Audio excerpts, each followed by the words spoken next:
Hey guys, happy Tuesday and welcome to the Fox 5 Live Zone. Doesn't it feel good? Well, we'll talk about why in just a second. For me, it's the weather. Coming up on the show today, the latest surrounding the protests that are taking place in LA. Several lawmakers now crying foul, saying the president is abusing his power by calling in the military. Hey, did you see the BET Awards last night? If not, no worries, we're going to recap it. And dare I say, Gen Zers now finding love with regard to how much you make. Yeah, apparently it's all about the bank account. We'll chat about it right here on the Fox 5 Live Zone. Speaking of the bank account, this guy has a big one. Tucker Barnes. I don't know if I should have said that. Are you just joining the show? Yeah, this guy has a big one. That's not all that's big in my life. All righty then.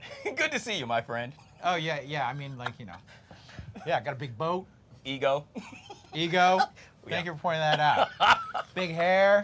We'll leave it at that right there, Tucker. 77 in Washington.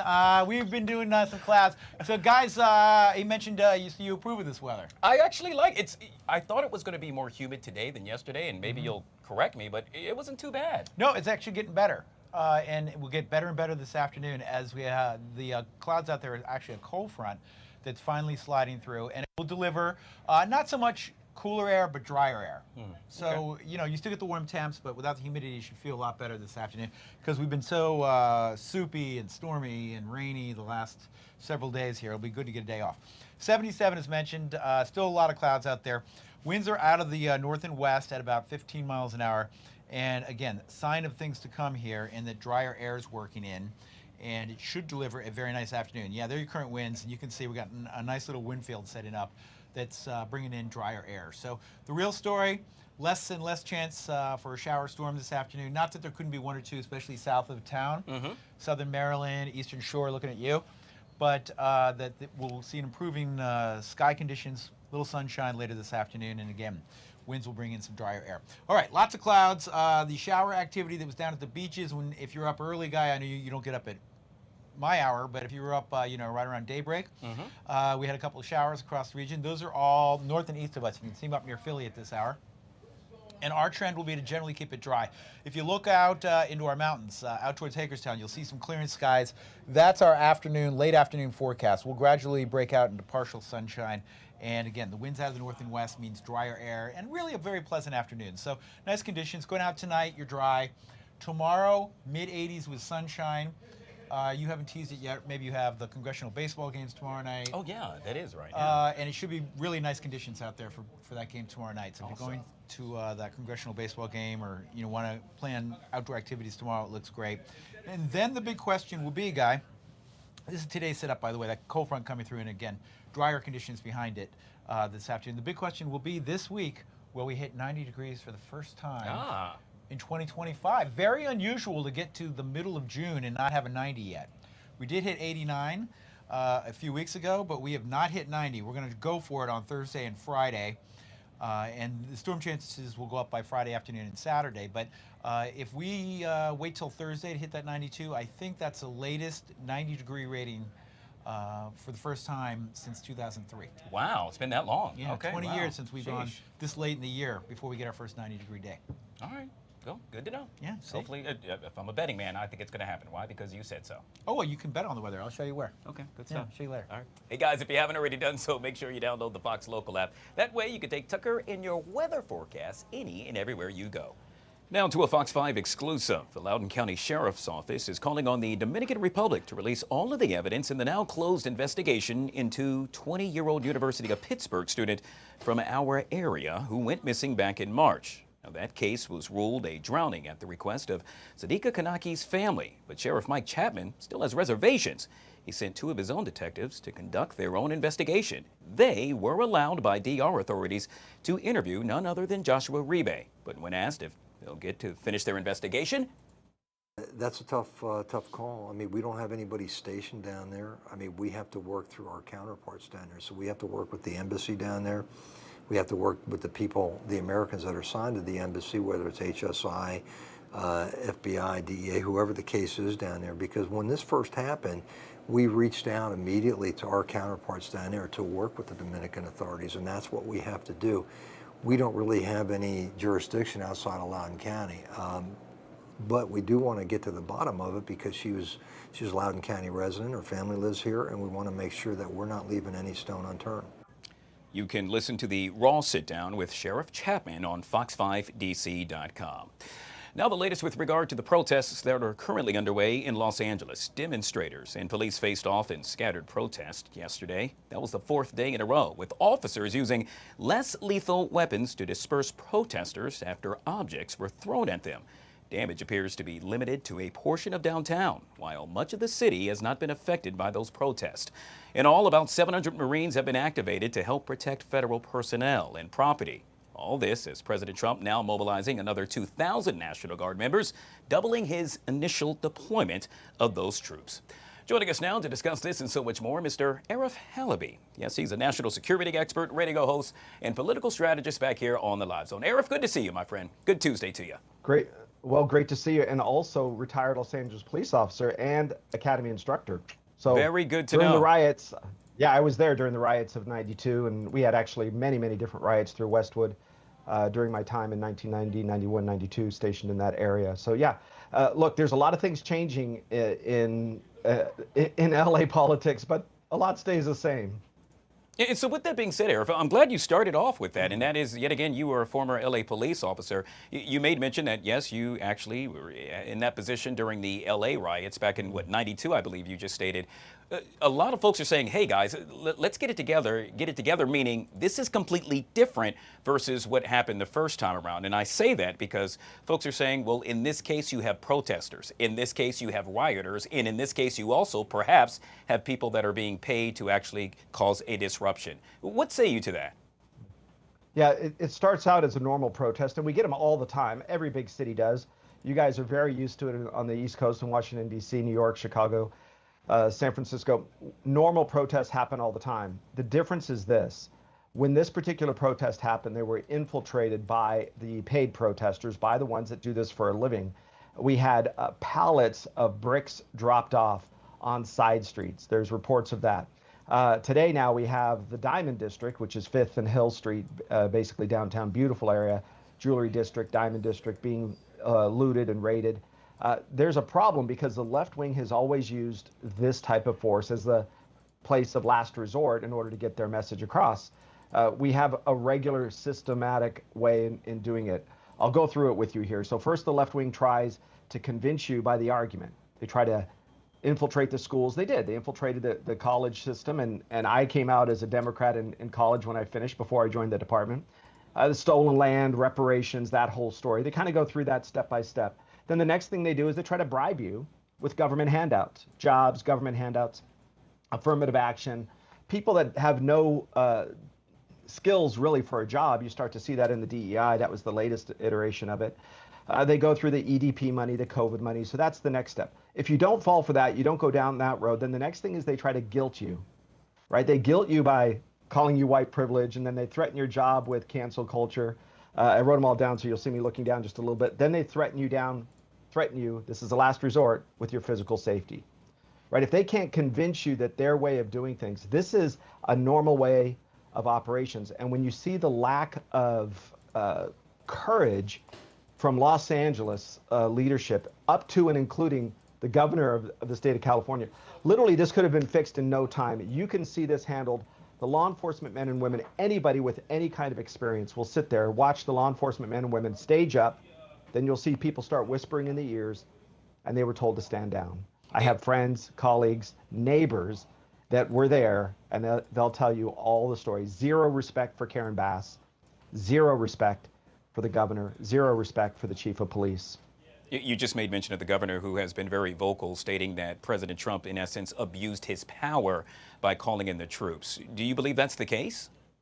No, after 2 days, if you can't get it in order, if you're not allowing your men and women in law enforcement, the very well-trained LA County Sheriffs, LA Police Department, and the ancillary agencies called through something called mutual aid, if you're not allowing them to operate and take control, then what, just the citizens, the 95% of the citizens are supposed to just abdicate and run away, and their life savings in a business is supposed to just be ruined?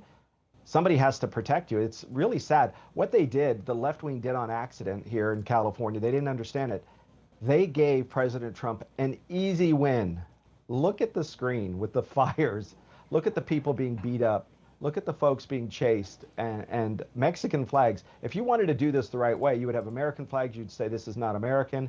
This is not the way to do it. But that is not the operations of this group.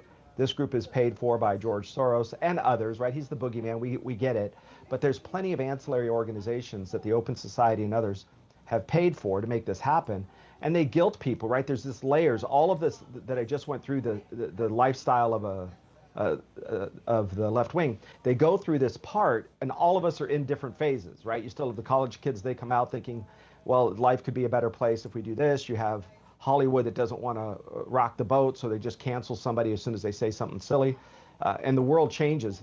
But this is the stage, the final stage. We'll go back to the beginning all over again when this is over. And if the governor doesn't stand up and protect the citizens, then the president has to. They gave him an easy win. They shouldn't have done that, but they did. Obviously, this is what's unfolding in Los Angeles. I want to bring it back here to Capitol Hill, where earlier today, the House Appropriations Subcommittee on Defense, well, they got a chance to speak with Mr. Pete Hegseth. He was grilled by lawmakers who asked him, how much will it cost to have these troops on the ground in Los Angeles? And then they asked him, now that they are on the ground, what training are they being diverted from? He didn't give them an answer. Yeah, and partly because there's regularly three forces in the United States Army. There's the ones that are in field, in theater, actually doing the job, whether it be in Seoul, Korea, or Germany, or Afghanistan, or wherever we were and are over the years. There's the one that's come back just recently. They're kind of relaxing and rehabbing. And then there's the ones gearing up to train to go and replace the first ones I just mentioned. That group that's being trained, those are the ones that are being diverted. So it isn't the ones that are here rest and relaxation. It's normal part of the training. But Guy, here's the problem that we had when during the LA riots, and I'm a 2, 3, 4-year-old kid. During those riots, we were stationed with National Guard, but they did not bring National Guard members from Southern California. It wasn't until the third day that the governor brought them from Northern California because he had concerns that they weren't going to fire or go after, if you will, the Southern California friends and neighbors. They wanted folks that were not related to the area. So it took the third day. By the time they came in the LA riots initially, we had already had it under control. There was no issue. But the problem today is... Arif, I hate to interrupt you, but we're going to have to leave it there. We're now getting a report that the president is speaking now from the Oval Office. I guess it surrounds wildland fire outlook. He is literally speaking as I speak, so let's take a listen in. Support personnel is clear. America has the largest and the most well-respected wildland firefighting force in the world. Secretary Burgum and I already have given direction to our firefighting organizations to take whatever actions are necessary to ensure that we are operationally ready. The Department of Interior and the Department of Agriculture employ over 17,000 federal wildland firefighters every year. At the peak of fire capacity, our surge with their interagency, tribal, state, local, will have approximately 13,000 additional wildfire personnel. We know that the best and most cost-effective way to stop these terrible fires is to remove the fuel load that feeds them. And we can talk a little bit about the timber executive order and the timber leadership the president has led on. We are working at both of our agencies to eliminate all red tape, cut costs, and increase our timber sales and active management to reduce the intensity of these wildfires when they start. We are increasing timber production by 25%, thanks to President Trump, with the goal of not only supporting our industry partners in our rural communities, but also reducing the number of catastrophic wildfires. Finally, both the Forest Service reducing hazardous fuels on our 4.2 million acres and the Department of Interior on their 2.4 million acres annually, getting rid of the low value, overgrown trees, and brush crowding of our forests. One final point, we are 96% capacity in terms of our firefighting hiring, and this is actually ahead of where President Biden and his team was a year ago. So I want to make sure that's very clear. We are all on board and moving forward with a fully operational. We will be more ready than ever before for this season. Thank you very much. Please, Doug. Well, thank you, Mr. President, and thank you, Secretary Rollins, for the partnership that we have between the U.S. Forest Service and the Department of Interior, there's over 700 million acres of surface land that the federal government manages in this country. And under President Trump's orders, we are now actually managing that land. When we get back into timber production as driven by his EO, we're actually then helping rural communities. We're helping people that are in the lumber business, helping bring those lumber products back home. As we stepped away from this industry, President Trump is now bringing it back. And we, as a nation, we're now, before President Trump backing up, we were burning more timber than we were harvesting in this country. When we spend a dollar on prevention, we save hundreds of dollars on the back end on firefighting. This is going to save Americans dollars when we're out there preventing fires and stopping fires when they begin versus letting these fires become huge and then causing the destruction we have. With the growth of our country around urban areas, there's been a 30% growth of what's called the wildlands and urban interface. When this happens, people start building homes, like the tragedy that President Trump visited in California where so many people lost their lives, but this is where we're essentially creating cities in the middle of forests, but not doing the forest management and creating that deadly fire load out of there. But now we intermix communities with above ground power lines. This can lead to dangerous situations. So President Trump committed to us doing fire management. We'll reduce that fire load. In addition to that, there's a proposal, which Russ has included in the President's OMB budget for the unification, because between Secretary Rollins and the U.S. Forest Service across Interior, we have 4 different firefighting groups across U.S. Fish and Wildlife, the Bureau of Land Management, the Bureau of Indian Affairs, the National Park Service. These 5 groups under the proposal are going to be unified in terms of their leadership, and so we've got consistent strategies and consistent tactics. But then when we have these thousands of people that are out there fighting fires and putting their lives at work to protect our communities, we also have to step up, as President Trump knows with our military. We've got to make sure that these brave firefighters are out there actually have the same equipment. In some cases, we're decades behind in terms of giving them the technology they need for either early detection or for saving their own lives. We've got some great examples of where we have good collaboration going between the federal government in Alaska, the state of Alaska, for example, and then also at the National Interagency Fire Center in Idaho, where we are already coordinating. Brooke and I have already held a joint briefing with the fire leaders about this fire season. So we'll continue to unify this work, but we have to work with the states because this year there have been 1.2 million acres already burned. Only 25% of that's been on federal. The other 75% has been on state lands or private lands. And so together we have to work to protect America's resources. And under President Trump's leadership, we've got the guidance through the EOs to make that happen. Thank you very much, Doug. He's doing a great job. They all are. Russell, vote. Sure. Thanks, Mr. President. From a funding perspective, the accounts that support the important work that these cabinet secretaries are doing are funded. They're flush. The main one, the Disaster Relief Fund, has $13 billion. It's projected to get us all the way into the end of the fiscal year. So we're in a very good place, and the President has personally been a steward of the taxpayer resources on every one of the expenses that the states have come in for to put us in the position where we are ready for this season.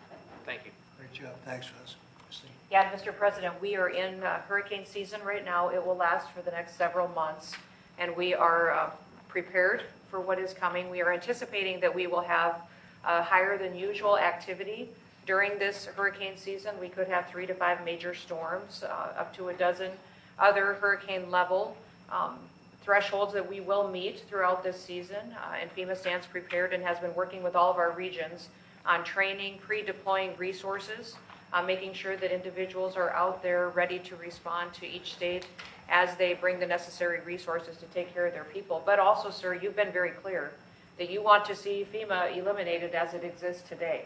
So I'm preparing all of these governors that they will have more control over the decisions on how they respond to their communities so that it can help it happen faster, that they can pre-deploy resources and help coordinate on communication as well. So while we are running this hurricane season, making sure that we have pre-staged and worked with the regions that are traditionally hit in these areas, we're also building communication and mutual aid agreements among states to respond to each other so that they can stand on their own 2 feet with the federal government coming in catastrophic circumstances with funding. But we all know from the past that FEMA has failed thousands, if not millions of people.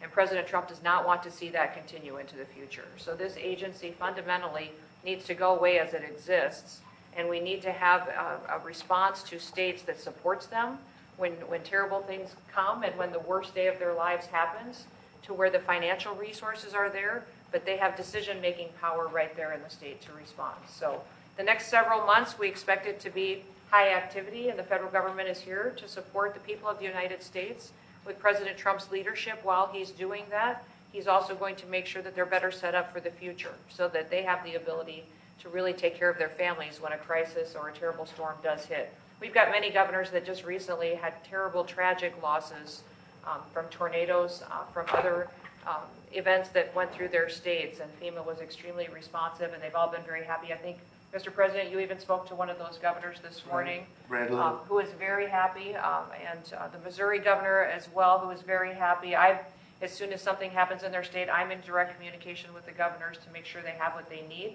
but also making sure that they have the ability to make decisions to respond to the people that live in their states. Thank you very much. Great job, everybody. So we want to wean off of FEMA, and we want to bring it down to the state level, a little bit like education with last administration.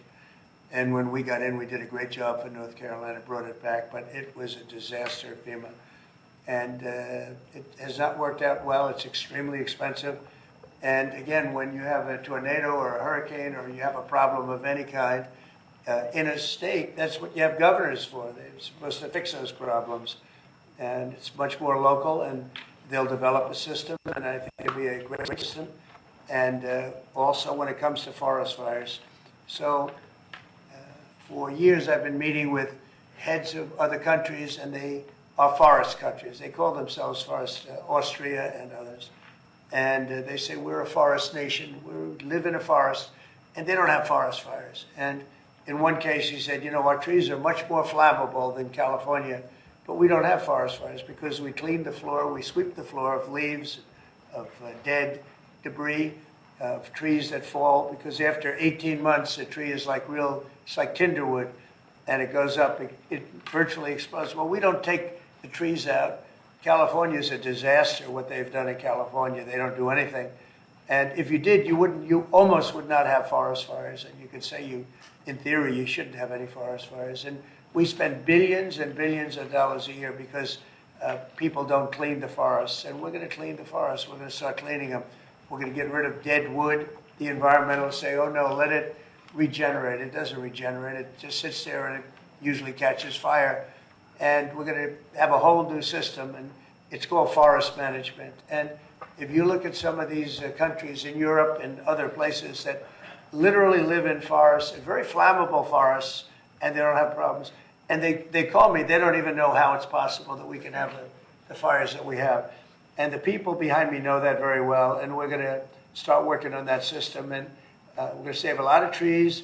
We're also going to cut down trees and replant new trees, and that whole industry is going to be growing because we don't need the help of anybody. We have just about more, or it's much, but more than almost anybody else in terms of lumber and wood. So we're going to be doing some great work having to do with forest fires. It's going to start effective, really it started a few months ago, and it's forest management. And Doug, I think you're really the head of that. Interiors, I guess you're the largest landlord perhaps anywhere in the world, I understand. That's a nice position.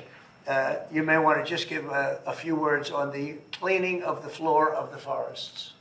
Well, happy to do that. And of course, as President Trump had said, yes, between Interior and Forest Service, it was just part of USDA, 700 million acres of surface area, much of that is in forest land. That is a tremendous resource. It's part of America's balance sheet.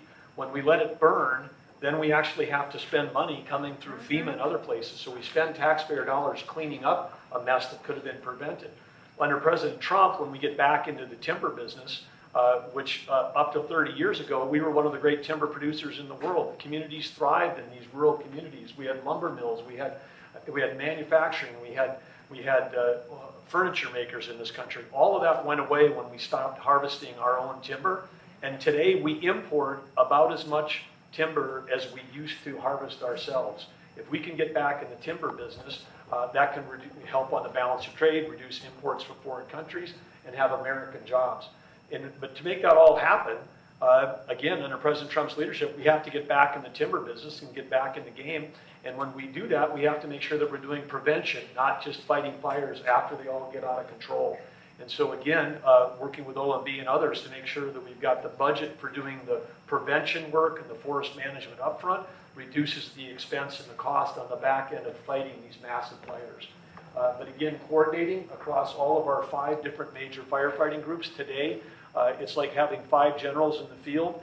They may have different strategies and different tactics. They even have different pay levels. Brooke and I are working to make sure that regardless of which service and branch that you're in, that you're going to have a similar pay, that we're going to have everybody equipped with the right technology to protect them when they're out in the field. Just basic stuff that they don't have today that we were giving our military 20 years ago in terms of things. And then using technology to be able to identify fires when they first start. I mean, with infrared, satellite, drones, I mean, there's technology where we can pick out a fire when it just barely begins and it costs us nothing to put it out, versus when it scales up and becomes these massive fires that endanger communities, lives, and our firefighters. So President Trump, of course, has got a common sense strategy. He's empowering all of the leadership that's standing up here today for us to go get this job done.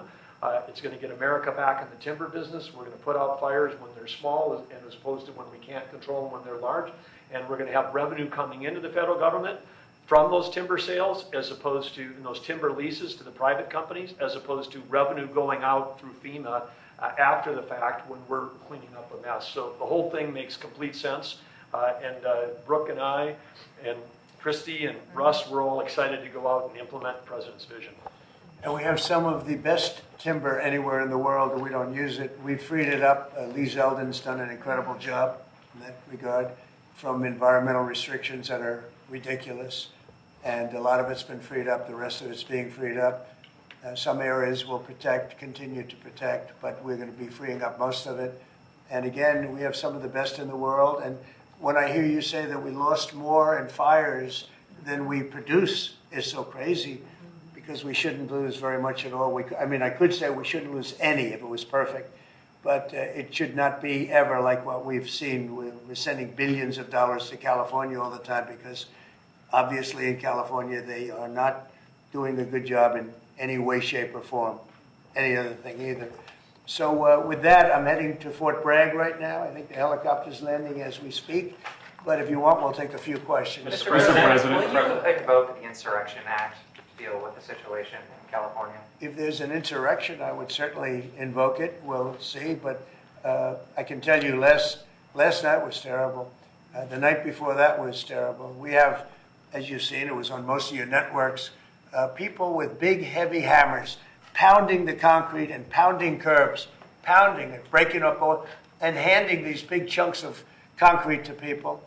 And they were taking that concrete, going up on bridges and dropping it into the roof of a car. They were throwing it at our police. They were throwing it at our soldiers that are there. And we got it stopped, and we have them in custody right now. Look, if we didn't get involved, right now, Los Angeles would be burning, just like it was burning a number of months ago with all the houses that were lost. Los Angeles right now would be on fire, and we have it in great shape. We're not playing around. How will you determine whether or not there is an insurrection? Well, you'll take a look at what's happening. I mean, I could tell you there were certain areas of Los Angeles that you could have called it an insurrection. It was terrible. But these are paid insurrectionists. These are paid troublemakers. They get money.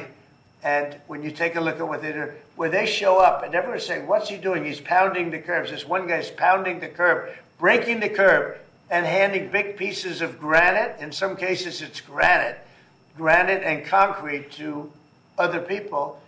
And they're running out with it. And then we watch the other people, and they try and throw it into the face of the soldiers, throw it into the face of the police, and they hurt some people very badly. They go up on bridges, they drop it down on the cars as the cars are moving. They're not breaking the curb because they're doing a demolition service. They're breaking it to hand out to people as a weapon. It's bad stuff. I've never seen that before. Mr. President, how soon do you want to see FEMA eliminated? And what's your message to the governors about how much more of an expense is going to fall to states? Yeah, well, it's not going to be so much the states. We're going to give out less money. We're going to give it out directly. It'll be from the president's office. We'll have somebody here. Could be Homeland Security, but we're going to give it out through a method where it's given out. As an example, I just gave out $71 million to a certain state. They were looking to do about 120. They were very happy with the 71 million. We did a little cutting, and they were very happy with it. So we're going to do it much differently.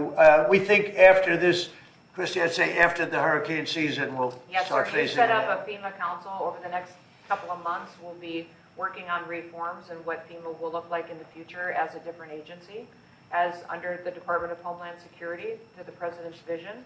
And it will empower governors to go out and respond to emergency situations. And that what the President does best is to make sure that the taxpayers are only fulfilling the need to which is appropriate, and that people are responsible to respond to their own people closest to home. So if a certain state, as an example, gets hit by a hurricane or tornado, that's what a governor, governor should be able to handle it. And frankly, if they can handle it, the aftermath, then maybe they shouldn't be governor.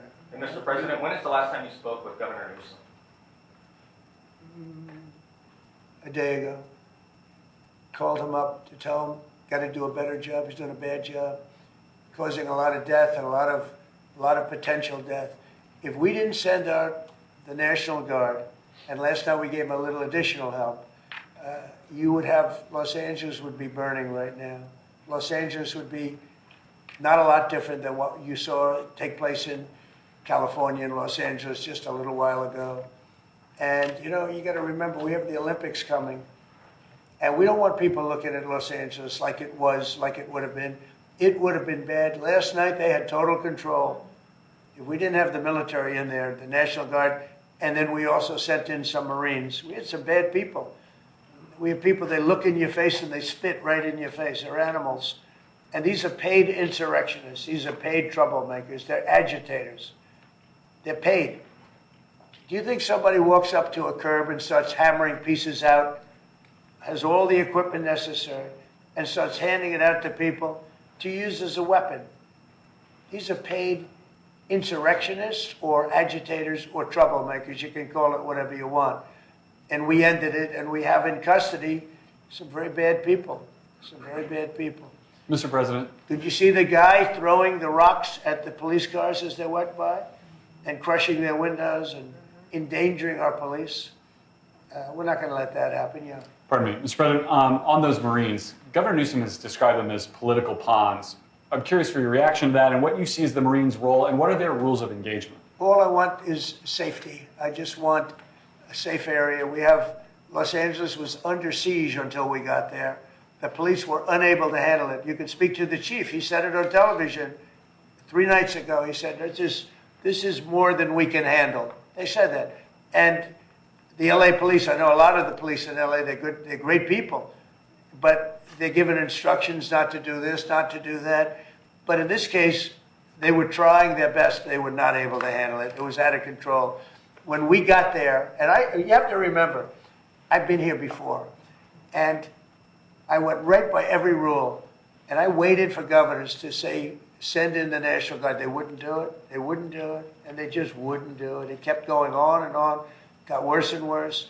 And in Minneapolis, that city was burning down 7 days. And I said, I don't care. The governor, who's a governor that just happened to be running for vice president, you talk about an incompetent governor. He's an incompetent person. That he was picked. Well, I was actually very happy he was picked for other reasons. But this guy wouldn't call the National Guard. And we ultimately just sent in the National Guard. We stopped it. But that was after 7 days. And I said to myself, if that stuff happens again, we've got to make faster decisions because they don't want to do it. The radical left, it's usually radical left, and it's usually governors that are Democrat, and they don't want to call them in. They don't want to save lives. They don't want to save property. They don't want to call them in. I don't know what it is. We sent them in, not early. We sent them in late as far as I'm concerned. But big problems, as you know, 3 nights ago, big problems were ensuing.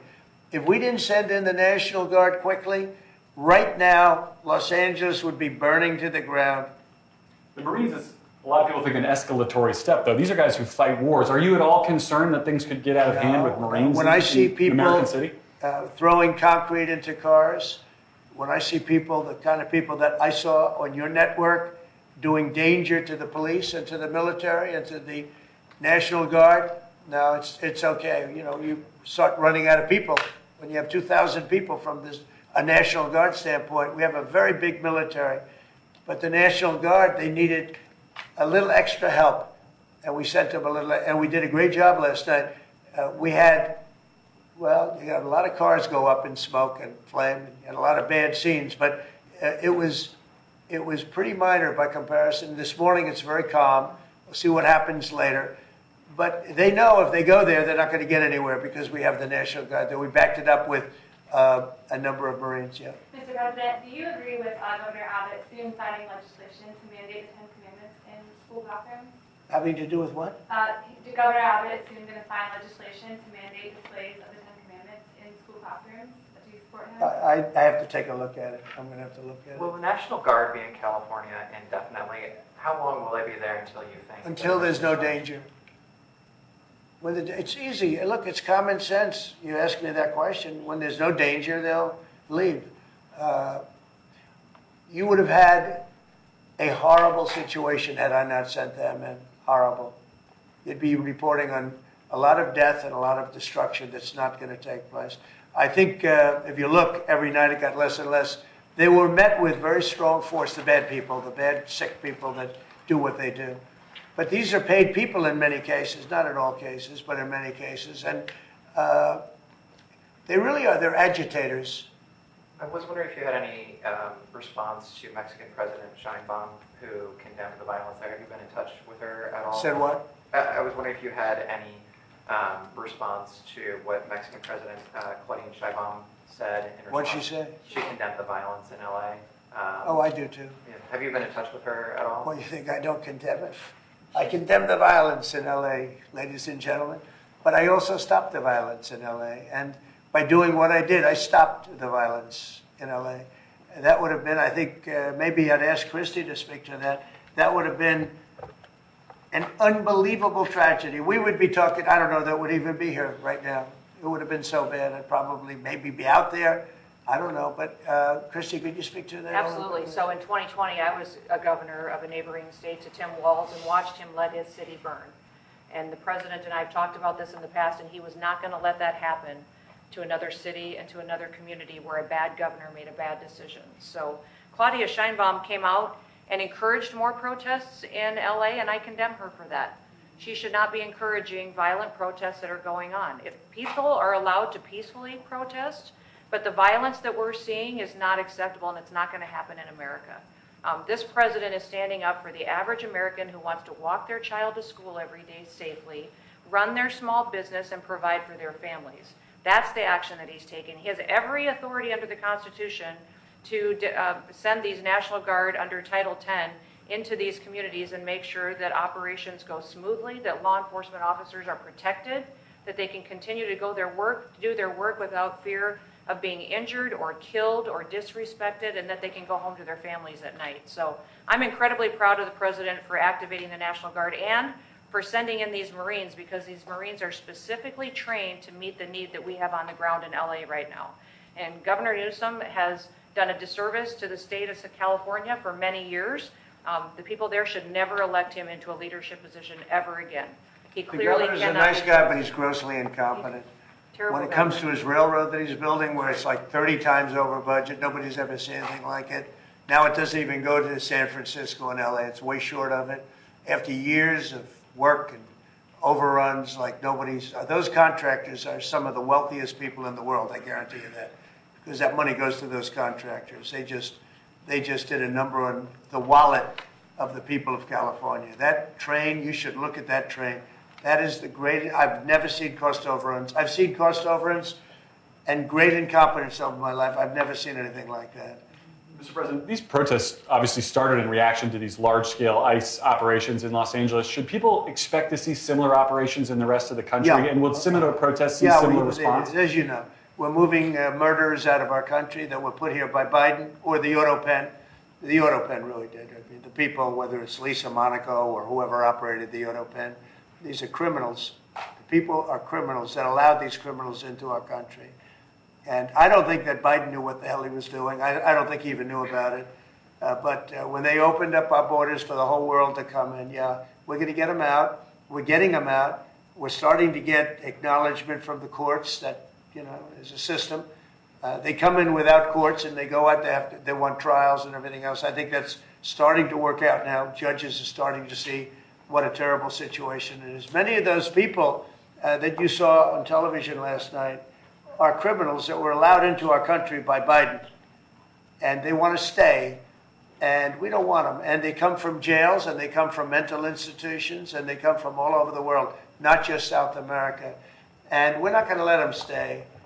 And this is the first, perhaps, of many, or perhaps, you know, if we didn't attack this one very strongly, you'd have them all over the country. But I can inform the rest of the country that when they do it, if they do it, they're going to be met with equal or greater force than we met right here. We did a great job. The people, you, Christy, and Tom Holman, and all of the people, Pete Hegseth, all of the people involved did an amazing job. We stopped a disaster. And it looks like a planned disaster, not just, this didn't just happen. They had weapons, they had tools, they had everything you needed. I mean, they were throwing iced water in bottles, in glass bottles, at officers and at soldiers. These are, you could not use the word insurrection, but you could also use the word, these are very dangerous people, they're bad people.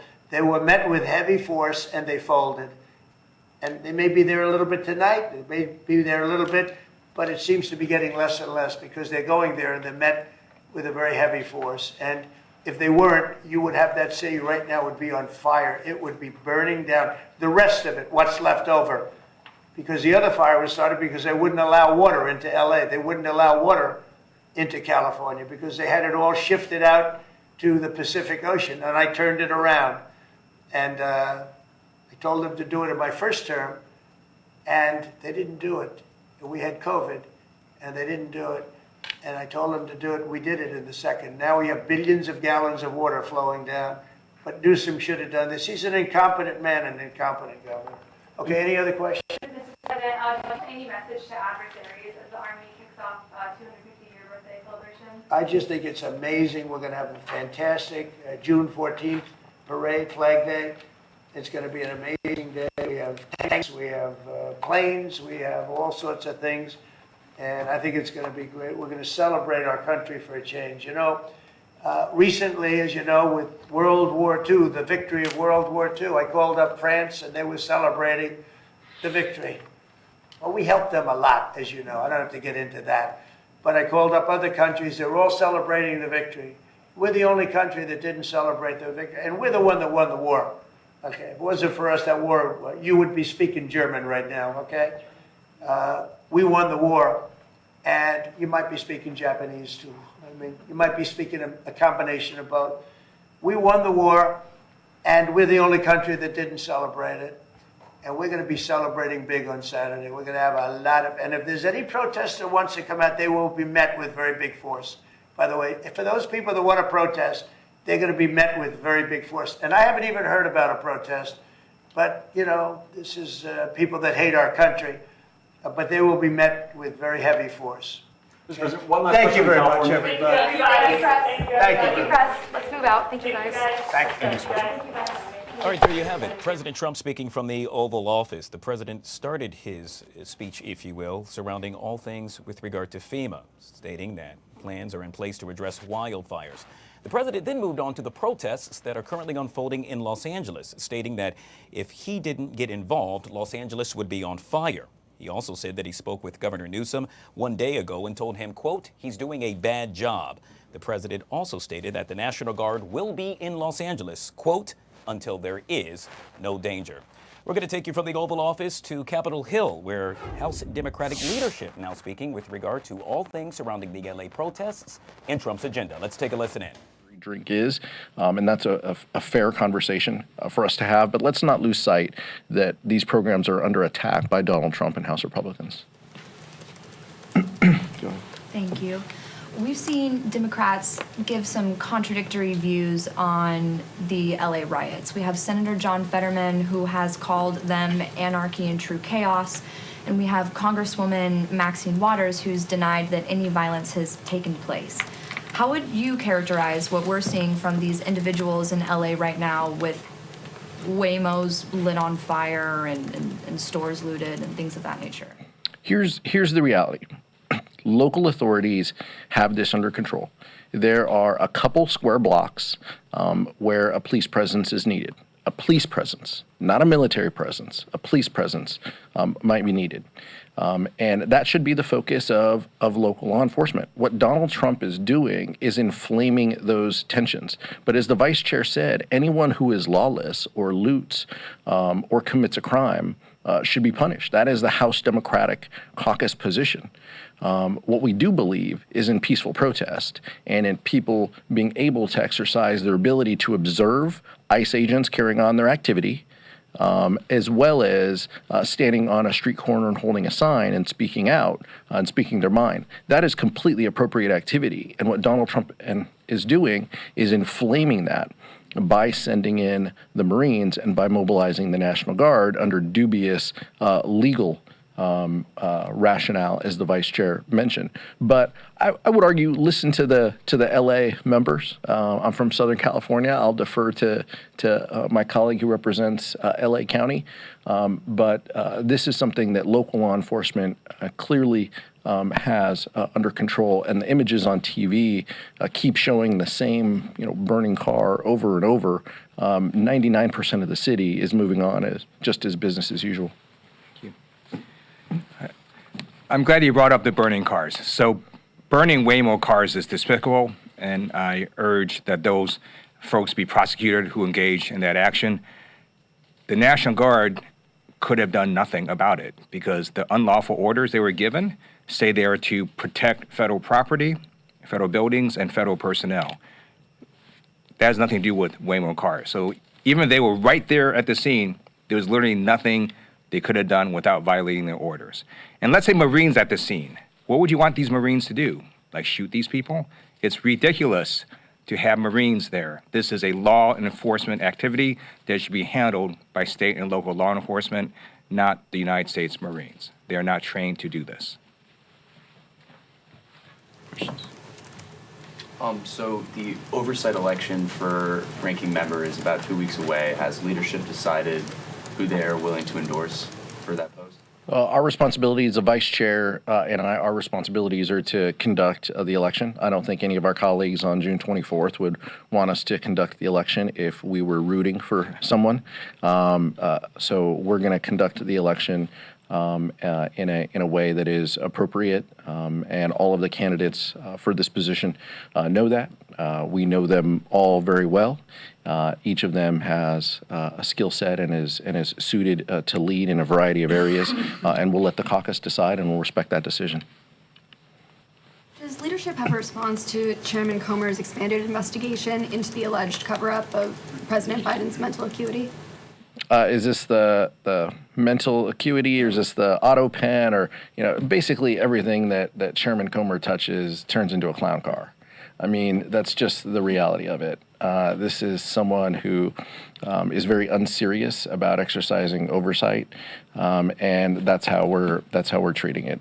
This is not a very serious effort, but he's got to go through what he has to go through to appease the friends of Donald Trump along the way.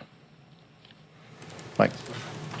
Your road to the majority in 2026 is going to depend not only on protecting frontliners, but also picking up some Republican seats in some of these purple districts.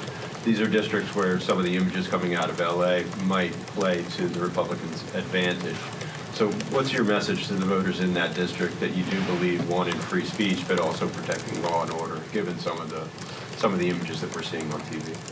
Yeah, just that we believe in free speech and that we believe in law and order. These two things can go hand in hand. But our message broadly to that audience is going to be your Republican member of Congress voted to kick hundreds of thousands of people off of their health care and take away their basic needs.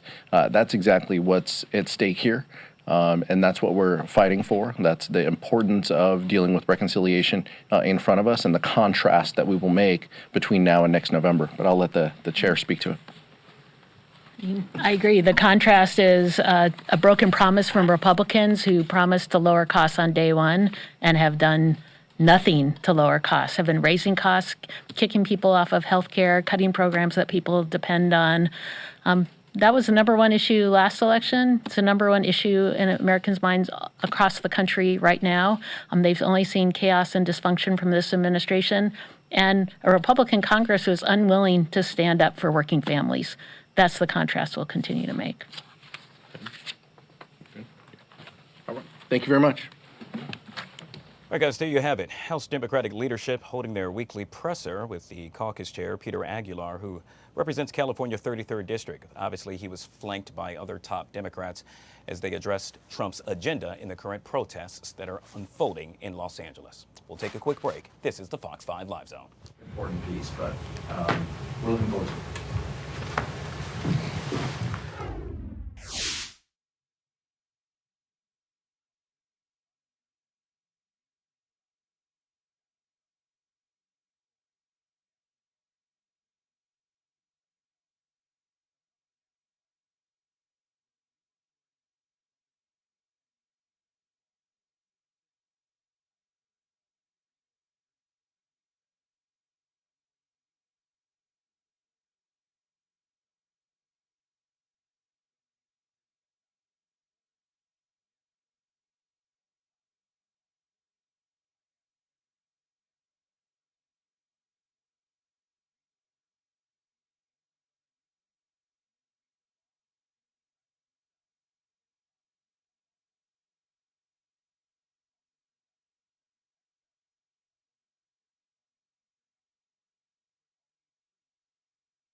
All right, guys, welcome back to the Fox 5 Live Zone. So, did you hear? Well, if not, you're about to find out. Beyond Diversity, the groundbreaking racial equity experience commemorates its, count 'em, 30th anniversary with a two-day event co-hosted by the LBJ Foundation. Now, for those of you not familiar with Beyond Diversity, it's one of the most awarded and widely implemented racial equity trainings in the world. Joining us to discuss this and so much more is founder and CEO of Courageous Conversation. This man really needs no introduction. Ladies and gentlemen, I present to you Mr. Glenn Singleton. Good to see you, my friend. Good to be with you, Guy. First and foremost, thank you so much for being patient. It's been a busy day with regard to politics, which gives me, it makes me feel very good that we can now segue to this, and that is the amazing work that you have been doing for day in and day out, in this case, for years. Wow. Yes. Congratulations, 30 years in the making. Thank you, thank you. It feels like it's been 30 years, honestly.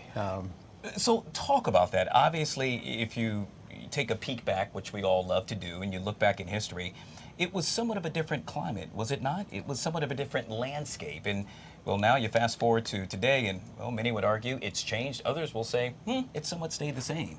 Right, I think it's just accelerated. It's always been this way, and you know, the focus on racial equity in this country has been both the promise and been both the challenge. And so 30 years ago, I realized after being in corporate America and being in academia that the conversation we were not having was about the lasting racial disparities that show up in educational outcomes, they show up in healthcare outcomes, they show up in boardrooms, and more than anything, we needed a way to have a conversation about that, a compassionate, impactful, effective conversation about race. And so I wrote a protocol, and that protocol has been used by leaders all over this country and all over the world to get at racial equity, to realize some of the dreams that our amazingly diverse citizenship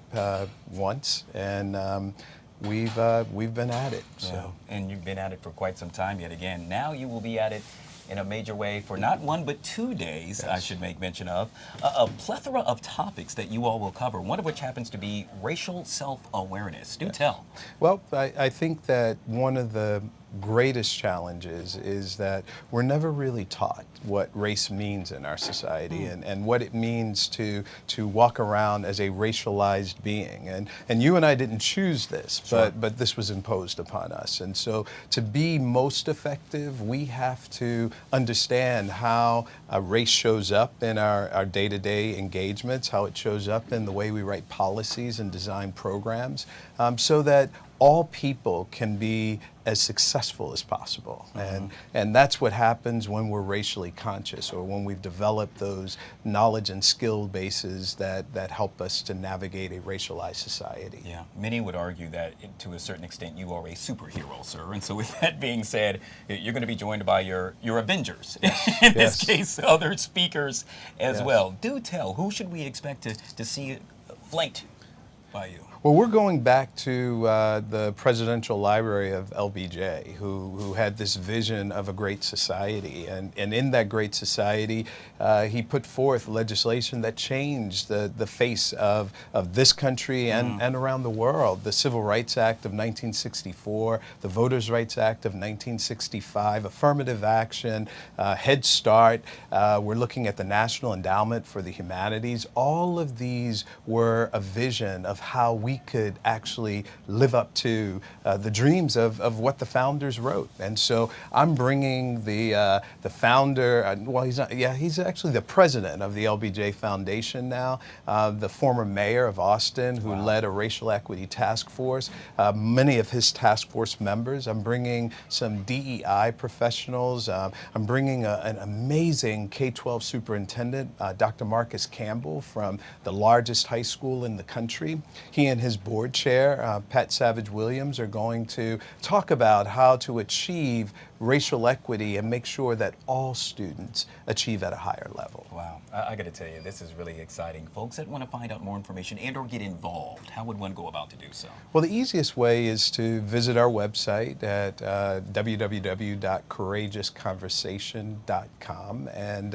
on that website you'll be able to go to the events, and the biggest event right now is the 30th anniversary and commemoration of Beyond Diversity at the LBJ Library on June 17th and 18th. I got to tell you, he's truly one of a kind. And today he joins us on the Fox 5 Live Zone, Mr. Glenn Singleton. Always a pleasure to see you, my friend. All right, Guy. Thank you so much for being patient. I really appreciate it. All right, guys. We'll take a quick break. We'll be right back.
All right, guys, back here on the Fox 5 Live Zone. You know what time it is when you see this guy standing right next to me on a Tuesday. Hey, you're right next to me. That in means studio, we are in live person. in the zone, in person. Media Prince joining us right here for a little celebrity dish. Good to see you, my friend. It's good to be seen. All right, let's jump into it. Did you get a chance to check out the BET Awards last night? I did. It was a nice walk down memory lane. Yeah. What was that, B2K, when they did that bump bump? I found myself Which trying I was to do still the- trying to wonder, Yeah. how did they get that reunion together? Because if you've been on social media. Yeah, it's been a lot going on. But excuse me if my knees are popping, because like I said, I was trying to do the dance moves. Hey, let's talk about Tyler Perry, who happened to be at the BET Awards last night. Apparently, he has a message for his haters during the award ceremony. The filmmaker made a humble brag about his success in the industry, saying he has, quote, made more black millionaires than any studio in the city combined. Tyler made that statement while delivering a powerful speech about building a lasting legacy. What are you thinking about that? This is how you shut up the haters. I think Tyler Perry is also a great example of persevering and not falling into the hoopla of the noise. Because social media and the internet period can sometimes stifle people. Their creativity, they can stifle how they maneuver or how he writes or creates. This doesn't stop him.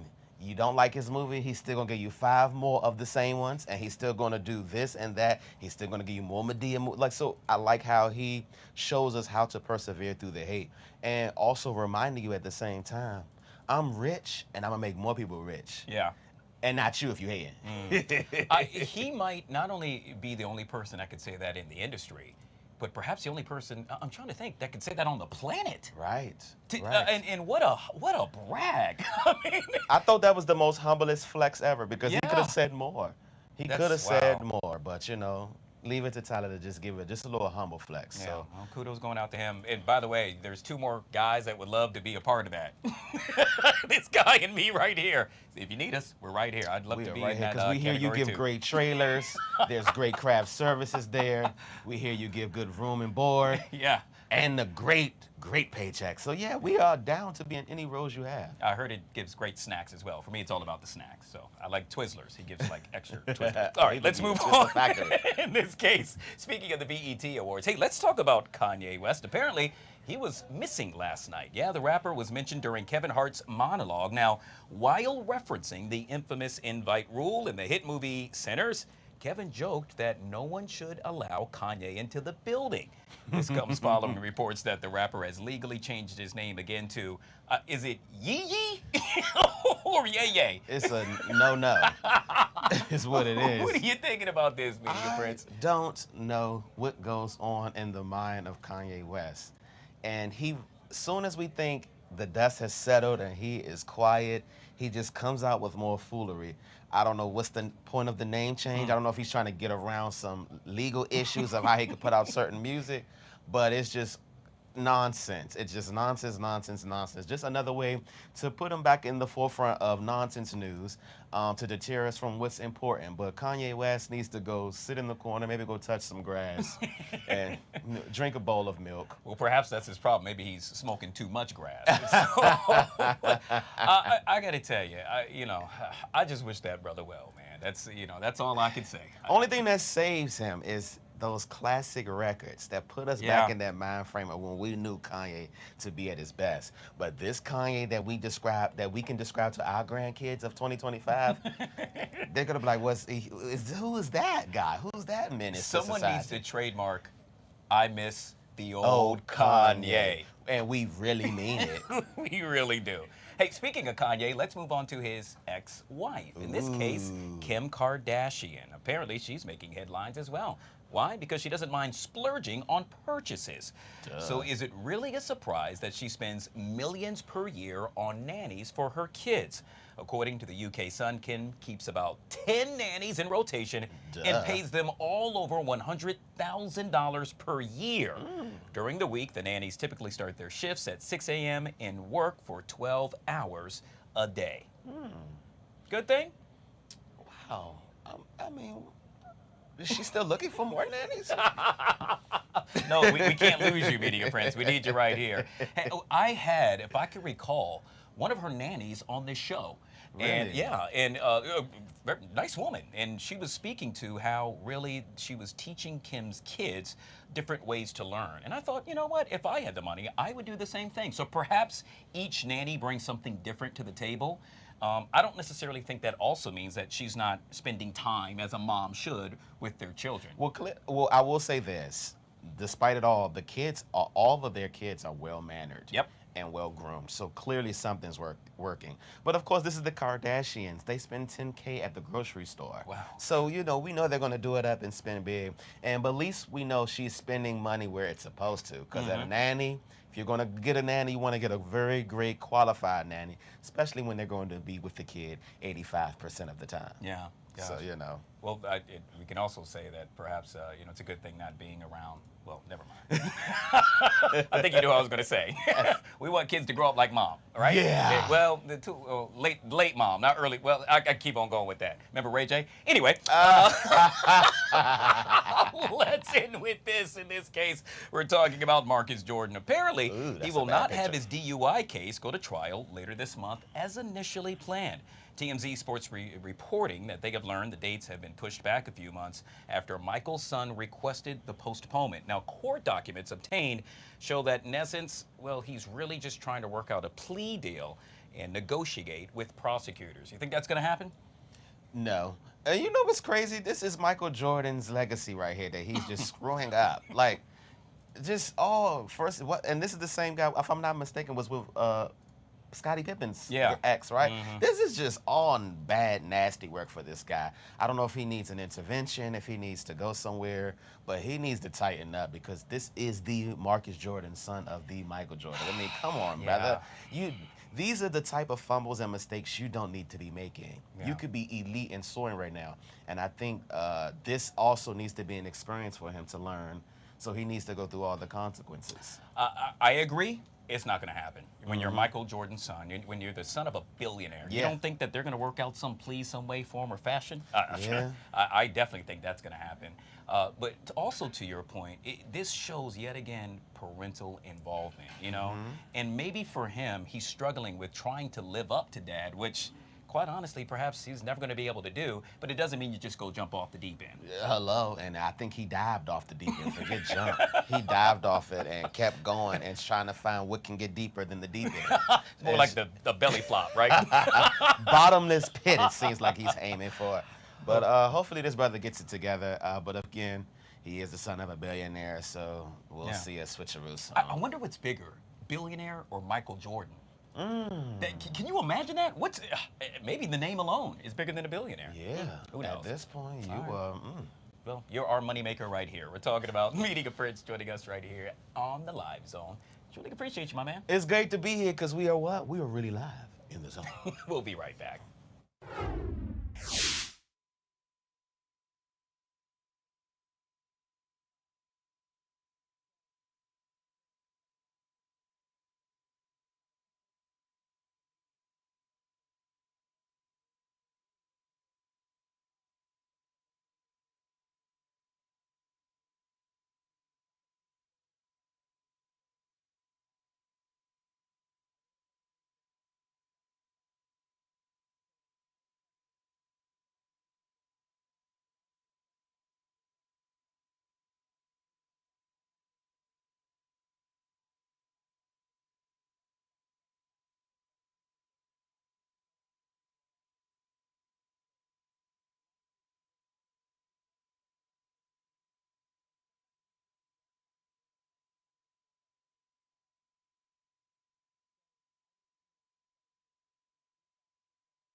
All right, guys, back here on the Fox 5 Live Zone. Now the latest on the Sean Diddy Combs trial. Jane, one of Diddy's accusers, is testifying in his criminal trial.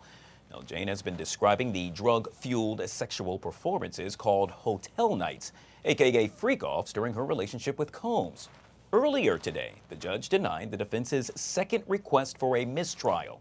The defense team filed for that mistrial, accusing prosecutors of presenting false testimony from witness Brianna. Joining us now to discuss this and so much more is Jessica Lettingham, federal litigator, back here on the Live Zone. Good to see you, Jessica. Good to see you too, Guy. Really enjoyed that segment about Kim Kardashian. Well, as did I. And I'm also going to enjoy this. Before we jump into regarding everything surrounding Sean P. Diddy Combs, congratulations and a happy birthday is in order for you. Today is indeed your birthday, and we truly appreciate you celebrating it somewhat with us right here on the Live Zone. Happy birthday, Jessica. Thank you. 33. Oh. Boy. Well, I was going to say 21, but we'll leave it at that. Let's jump into the actual trial itself. We know that the judge revoked the defense's motion for a mistrial. The defense also accused that witness, the witness of Brianna, of perjury. Do tell. Well, let's break it down. So when they asked for a mistrial, when the defense team asked for a mistrial, they asked for this because they want things to appeal. Defense teams do this all the time. When they see little red flags, they're going to throw one out there so that way they reserve the right to appeal it and maybe get the whole case overturned later on. Even though they don't think that they're going to win the mistrial, that's what they want. And they asked for a mistrial because you do have this witness perjuring herself, you know, where she said, I think that he tried to throw me off of a balcony.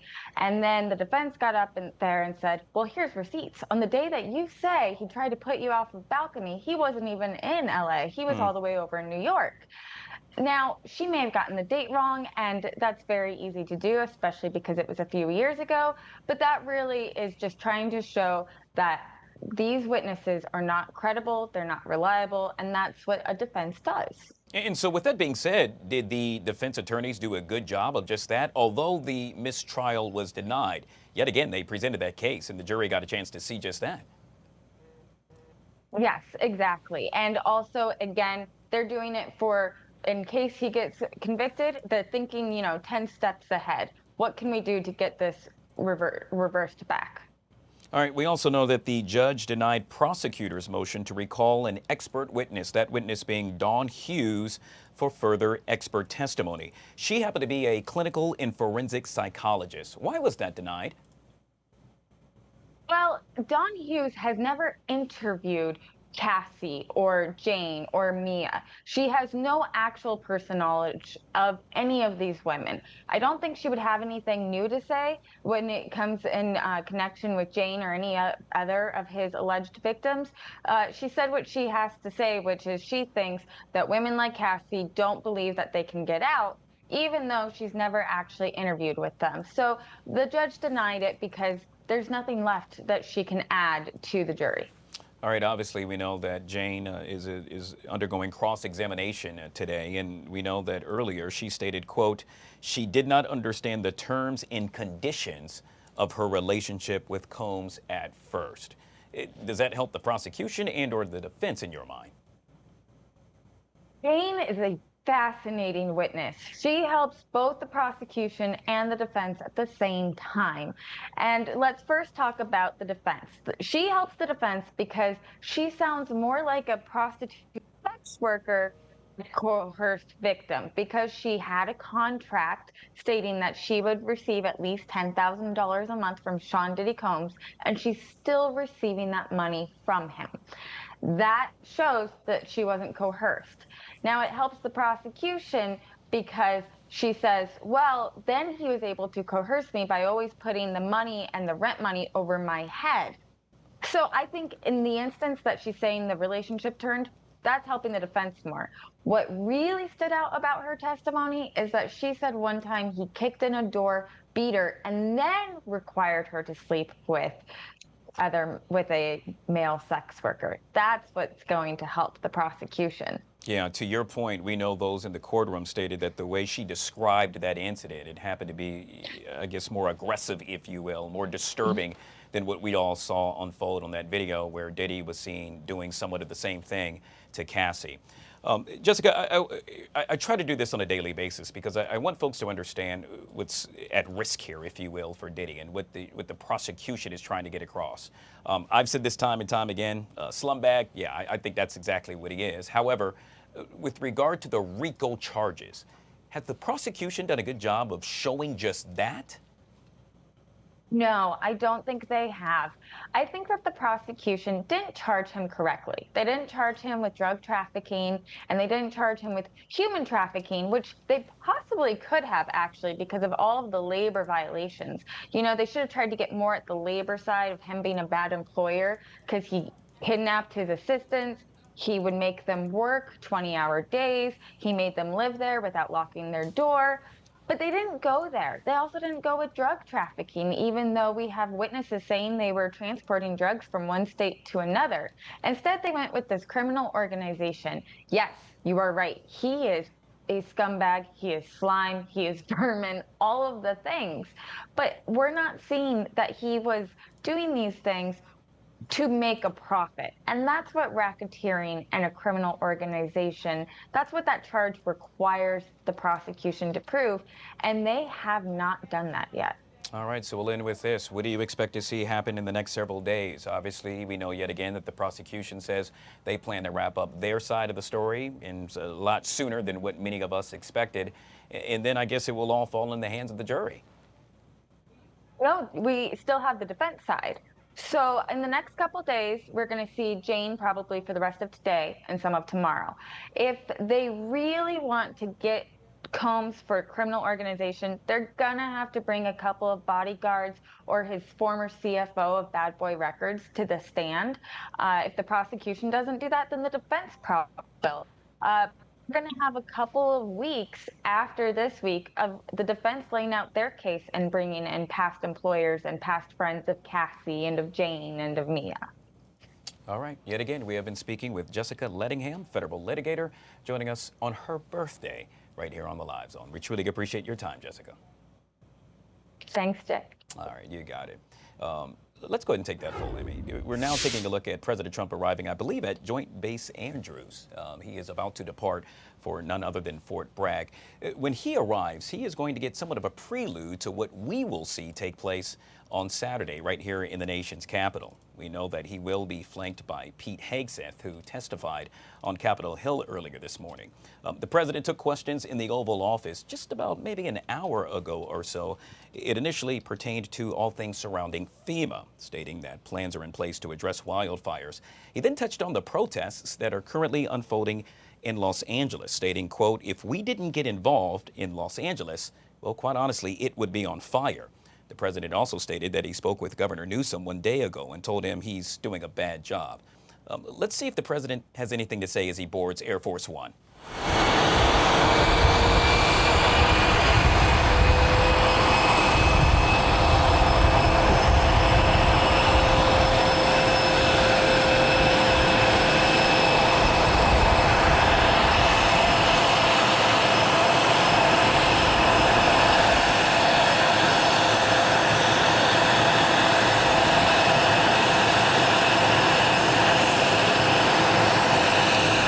All right, there you have it. The typical wave and typical fist pump, if you will, as the president boarded Air Force One, now headed to Fort Bragg.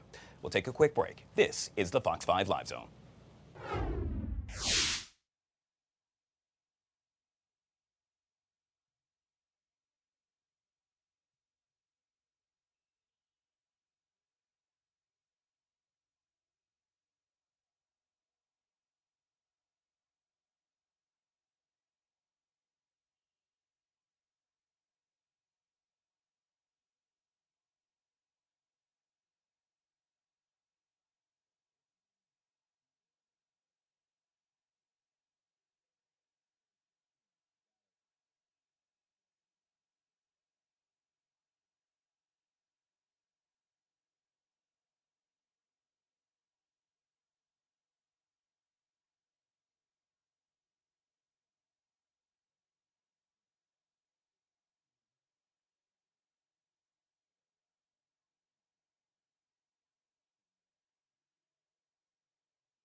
All right, guys, back here on the Fox 5 Live Zone. Calling one, calling all. If you happen to be a fan of golf, or better yet, giving back in a major way, you see that right there on your TV screen? I'm talking about the 4th annual Lee Elder Memorial Golf Charity Classic. It's all set to take place June 19th, 8 a.m. until 4 p.m. And guess where it's taking place at? Well, I guess you can see so much more as Mr. Craig Dean and Eugene Kinlow, both of which kind enough to hop on right here on the Live Zone. Hey, guys, good to see you. Hello. What's up, Guy? All right, so I take it you're at the actual course itself. Is that the case? Not right now. Okay. Well, we brought some of the course with us today. As you should. I absolutely love that. That's actually a street sign, and we'll get into that a little bit later. Well, the former or the current 26th Street, which comes off of Benning Road, we lobbied to have that renamed Lee Elder Way, as part of our contribution to the community as well as the course itself. I should make mention that Lee Elder became the first black golfer to compete in the Masters tournament back in 1975, breaking racial barriers in the sport. He also managed Langston Golf Course from 1978 to 1981. And would you believe he met his wife there as well? Now we are celebrating him unlike any other. Guys, I got to tell you, this is so exciting to think that you get a chance to honor a man who really, well, changed lives, if you will. Do tell.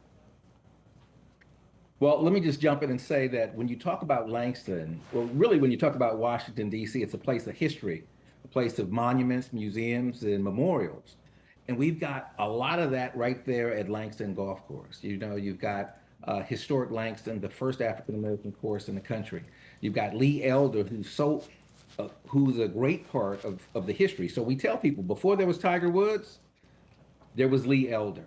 And so we've got to celebrate him. It's just been 50 years this year when he was the first African-American to be in the Masters. So we really want to do what we're supposed to do. You know, as you mentioned, Guy, he worked there. So we really got to recognize him. So we're going to be out on Juneteenth, which is a historic date in itself, at the historic Langston course to build awareness about our programs, about the investments that need to happen, and about maintaining a vibrant quality of this historic space. So we will be there with his family, his friends, people who support golf, and not just people who support golf, but people who support history as well. And so I'm gonna pull back and show you this sign as well, because we went through a dedication. Craig will tell you a little bit about what we did. Can you see that? Yeah, loud and clear. It looks amazing. Okay, so this sign is up, and we've got a few for the family, but we want to let everybody know the importance of this man at this place and at this space on that day. Yeah. So Juneteenth is coming up. Of course, that's the 19th of June, a very historic day, and we're going to use that as a place to center all the history at one place and one time. I have had the opportunity to play multiple times at Langston Golf Course, and I got to tell you, for me, and this is real, that back nine happens to be one of the best scenic views, I would argue, in Washington, D.C. I truly love that course. Had some trials and tribulations while playing, but truly enjoyed playing there. During the upcoming event, there are going to be so many things taking place. In this case, not only, yes, will you get a chance to swing the clubs, if you will, but you also plan to have grapes on the green. Tell me all about it. Yeah, so Grapes on the Green, by the way, this is our 4th annual tournament, as you see on the screen. And we tried to offer other amenities to our patrons. Grapes on the Green are community vendors, distributors of curated wines. There'll be food for the non-golfers. And this year, for the second time actually, we're going to have what we call Slay the Fairway, play on words, which is a fashion show, again, highlighting black and urban golf apparel. So that's an added attraction, a little eye candy out there. Kinlow and myself are not going to be modeling. Oh, no, we might. Who knows? But by special demand. And Lee, Lee Elder's legacy is, needs to be highlighted as Eugene mentioned. But the other thing, it's just a great time. Golf is where many great ideas and movements start and get extended. So we want everybody to come out. That is a holiday, certainly worth having, and more details are at our website. yet again, there will be plenty of opportunities to network with attendees as well.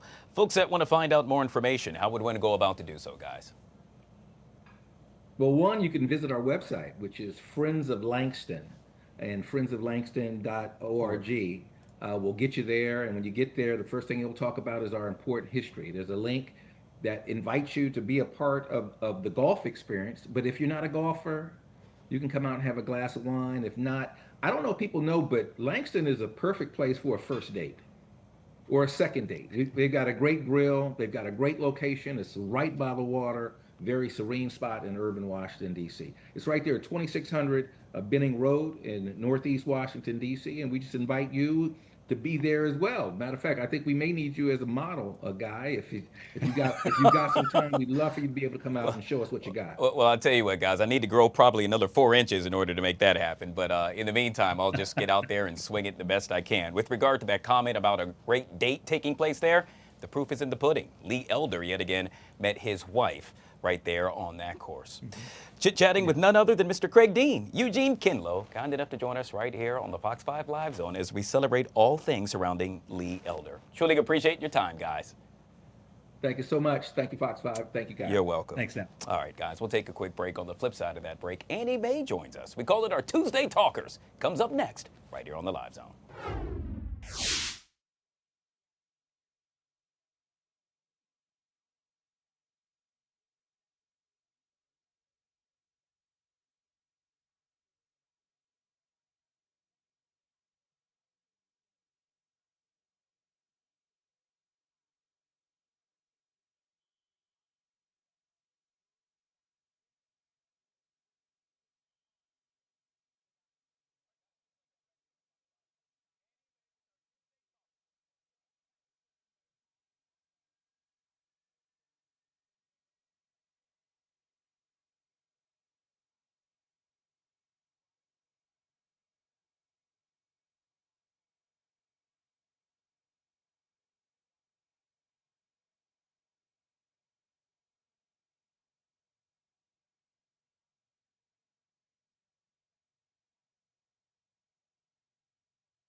All right, guys, just like that, back here on the Fox 5 Live Zone on a Tuesday. Annie Mae joining us for our Tuesday Talkers right here on the LZ. Good to see you. Club going up on a Tuesday. Oh, I like that. I got to use that. Maybe that's the new tagline for the Live Zone. Oh, gosh. Fine, I'm just here for the great ideas. But when I say it, I'm old. When you say it, it's lit. It's cute. Yeah, but it's lit. Yeah, okay. Even when I say that, they're like, Guy, you're old. Yeah. All right, let's talk about some of the things that you, my friends, are discussing at home. I think you're going to like this one. Maybe not. In this case, a new study has found that Gen Zers want to marry for money, but not for the reason you're thinking. In essence, they're being somewhat strategic. Yes, forget love at first sight. In this case, it's love at first bank statement, Annie Mae. The newly released study found that lovebirds aren't just picking partners based on the chemistry anymore, but they're looking for someone that they can really match with. Perhaps they have a good history, family history that is, of being financially stable. Yeah. Gone are the days of finding love. It's more like I love your bank account. Well, okay, so hear me out, because wasn't that like the whole point? Exactly. Way back, let's be clear, Yep. way back, women were always, trying to find men that were able to take care of them, Mhm. right? Now we get into this kind of new generation, new era of women being able to kind of take care of themselves. Thank you. To be completely honest, I don't necessarily disagree or agree with this. I do think it's very important for you to find somebody that's just financially responsible in general. Yeah. Obviously, it helps if you don't have any loans that you or your partner has to help pay off in student loans, car loans, credit card loans, whatever it may be. Obviously, it's going to put you in a better place. But we were just talking about this as well, is that for me, it's a drive. If you have the ability to go out and make money and do what you want and do what you love, I mean, I can pick up the slack, you know? No, I don't absolutely mind love it. that. I don't see anything wrong with this. I think you're right. I think, why would you not want to be in a relationship with someone long-term and / forever that is not financially stable and doesn't have, like you said, that drive? Yeah. I will never understand that. Or somebody that has basically has it maybe in other realms, right? Where you know how to do the taxes and you can provide something financially that I couldn't necessarily do, where I would pay somebody to do that. I would pay a tax person to do that. You can do it. So it's like something that you provide, whether it be monetary or whether it be just intelligence to the basic knowledge of doing that, doing forms, stuff like that. I'm here. Now, there's a way to go about it. We can't date number one, sit down, hey, how you doing? How you doing? How much money do you make? Do you have any student loans? Oh, yep, check please. check please. Or if they don't pay, that's a really, really intelligent way to find out if they're going to pay in the future. That is true. Yeah. All right. So moving on to this one. Hey, you know what this upcoming Sunday is? What? Putting you on the spot. It's Father's Day. Oh, yeah, I know it's Father's Day. Guess what? I didn't know. I forgot. Quite honestly. Yeah, I do. I actually told my boyfriend it's Father's Day earlier this week. I was like, what is this week? I was like, oh my God, I got to get my dad a gift. So people are expected to spend a whopping $24 billion. Yes, that's billion with a B. This year on Father's Day. Now, that's going to be a record amount if that actually happens. 3 out of 4 people surveyed said they plan to celebrate the event in some way this year on June 15th. So you and Dad doing anything special this year? We're not doing anything together. I'm actually going out of town, but I'm in the process. I was actually talking to my boyfriend the other day of finding something that I want to get. I got my dad a really cool gift for actually, my dad and I were able to go and see Ovechkin's 800. Oh, nice. We were able to do that in New York. So I got him a customized jersey with a patch on it that said the date and it said the team, of course, we were playing against. So I got a really cool gift back then. And so my problem is I got to top that.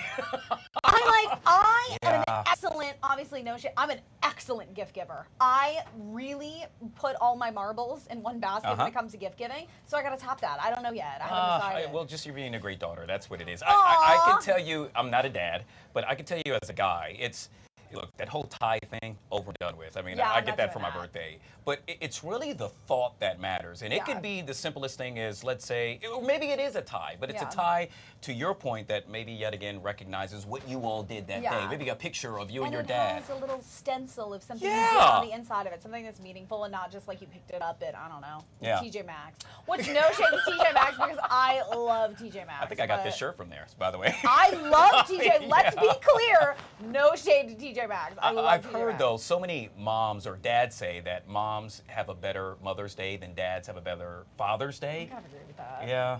Because I think there's something that comes with like being a mother and being matronly, that like you literally came out of somebody and lived with somebody for 9 months, that I totally understand. Yeah. You know? All right. I get it, but I love my dad just as much as I love my mom. I love my dad. So. All the dads out there, happy early Father's Day. We'll end with this, and that is perhaps, I know what you can get your dad for this upcoming Father's Day. Okay. How about a Diet Coke returning to the stands? I love You're like, what? What are you talking about, Guy? In this case, Diet Cherry Coke, Oh, I should add, is reportedly making a comeback just in time for summer. This is a big deal. I don't know if you can recall, but it was discontinued back in 2020, marking the first time since its release in 1986. That's before you were even born, Annie Mae, that it was off the shelves in the U.S. It's for a limited time only, but apparently a lot of folks are going to be running to the store to get some Diet Cherry Coke. Including me. You know, the funny thing is I grew up drinking only Diet Coke. We just never had normal soda. I guess we always had the diet version of everything. So I always had Diet Coke growing up. And then I obviously love the cherry flavor, but what they do have is they have Cherry Coke Zero. Yeah, so I've it's had Coke that Zero before. Cherry. So to me, that's relatively the same thing, but I won't drink Coke Zero. I'll only drink Diet Coke or Coke Zero Cherry. Can I won't I ask drink why? normal, because it doesn't taste the same. It's not as good. Okay. Coke Zero, and you know what? Come for me in the comments. Coke Zero is not as good as Diet Coke. Yeah. It's not, and I will go to my deathbed saying that. I guess it's the sweetener that they use, It's and probably is some that what it is? horrible thing for you that keeps me coming back, but consider me coming back because I Yeah. love Diet Coke. But this I am here for.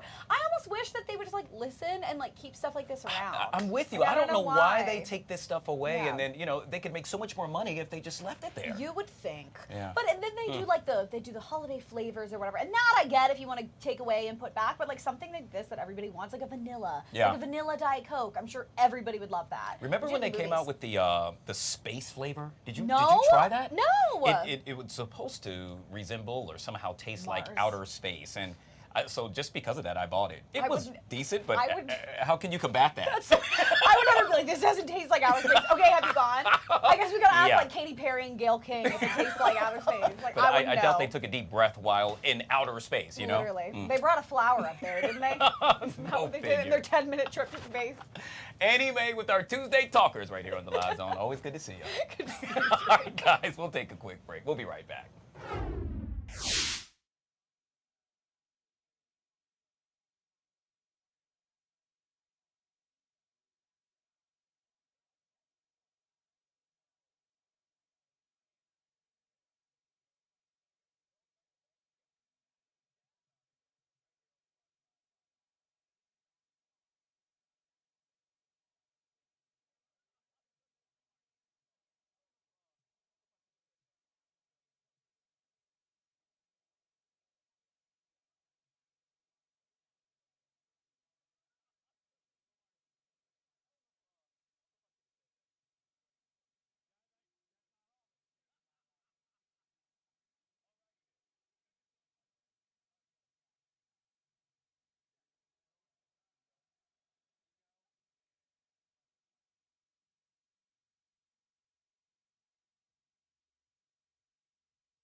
Speaking of the bank account, this guy has a big one.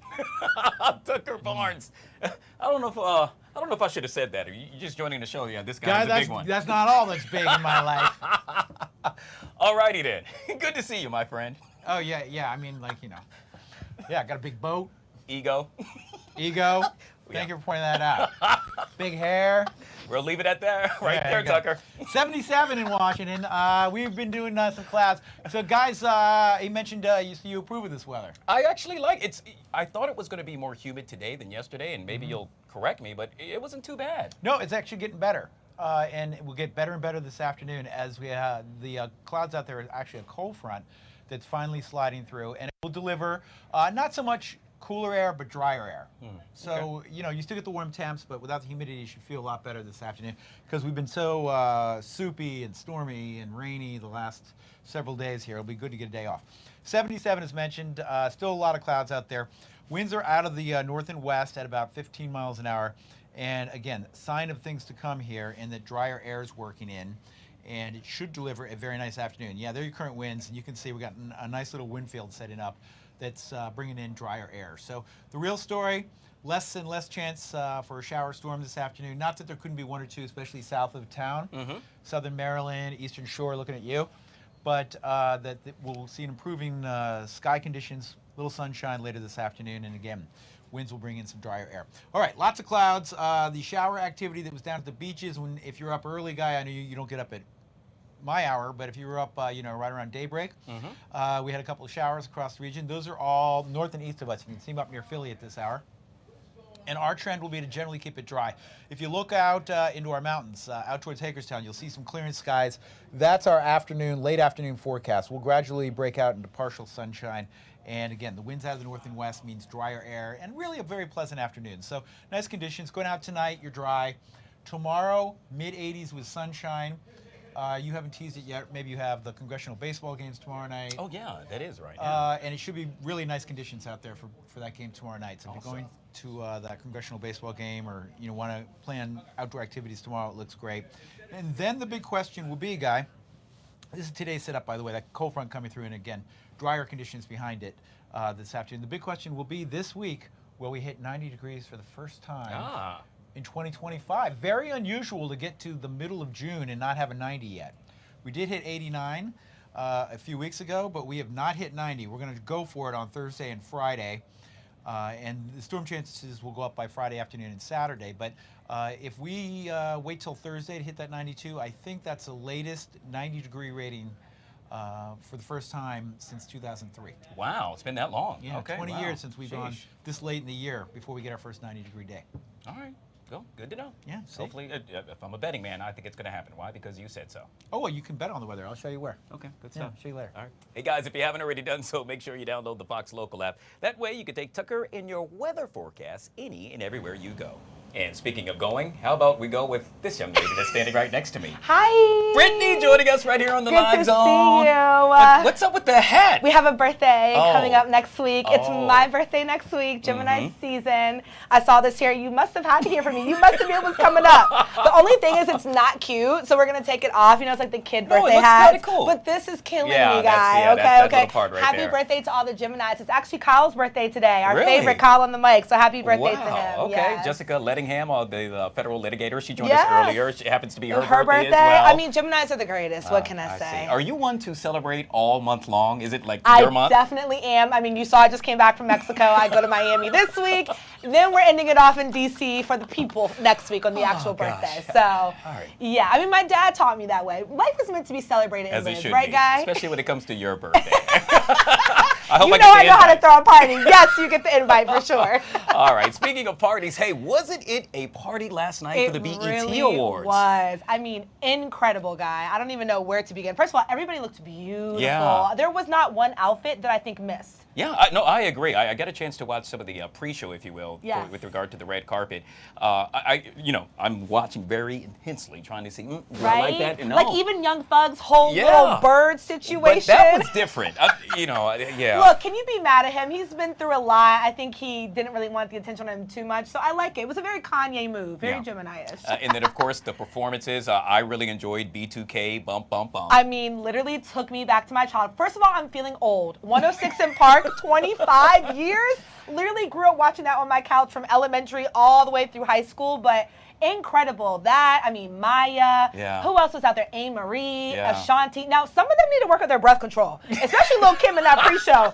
I was like, girl, I'm tired for you. Literally. It was giving 25 years, but no. Everybody was amazing, truly iconic. I mean, there were so many great performances last night. Even Tiana Taylor. Have you seen the new movie No, Straw? I have not. No. The new movie Straw, it's out on Netflix. #1 movie by Tyler Perry with her and Taraji P. Henson. Okay. Incredible. So that's kind of how that kind of meshed together with them performing. But I mean, incredible. Like Yeah. the show was off the chain. I think the biggest takeaway, though, what everyone is, the awards let alone. I mean, Yes. it was great, but that Jamie Foxx incident. I know. That moment where he That shined moment. unlike any other. That His moment where daughter's I got to tell you, crying. yeah, pulled at the heartstrings. What did you think about that? I thought it was incredible. Have you seen his special, first of all? I on have Netflix? not, no. If you haven't, you guys have got to see it. That really breaks down everything that he really went through. And it's just incredible to see him, how he's risen above all the challenges that he's dealt with recently with his health in specific. But I mean, there's nobody else that deserves that award more than him. Yeah. I know Snoop Dogg got that award too. Obviously, Quincy Jones, rest in peace, and then Mariah Carey.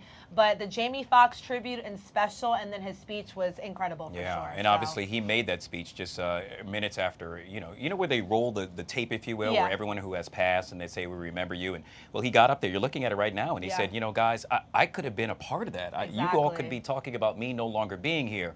Wow, that just really hit home when I heard him say that. It really, it's true. I mean, even his special, he talked about literally he almost did not make it. And if it wasn't for his sister guy that told the doctors, no, something is wrong with him, we need to dig deeper, he probably wouldn't be here today. And then to see his daughters in the audience Yeah. once again, to be there with him for his special moment. I mean, truly humbling for all of us, right?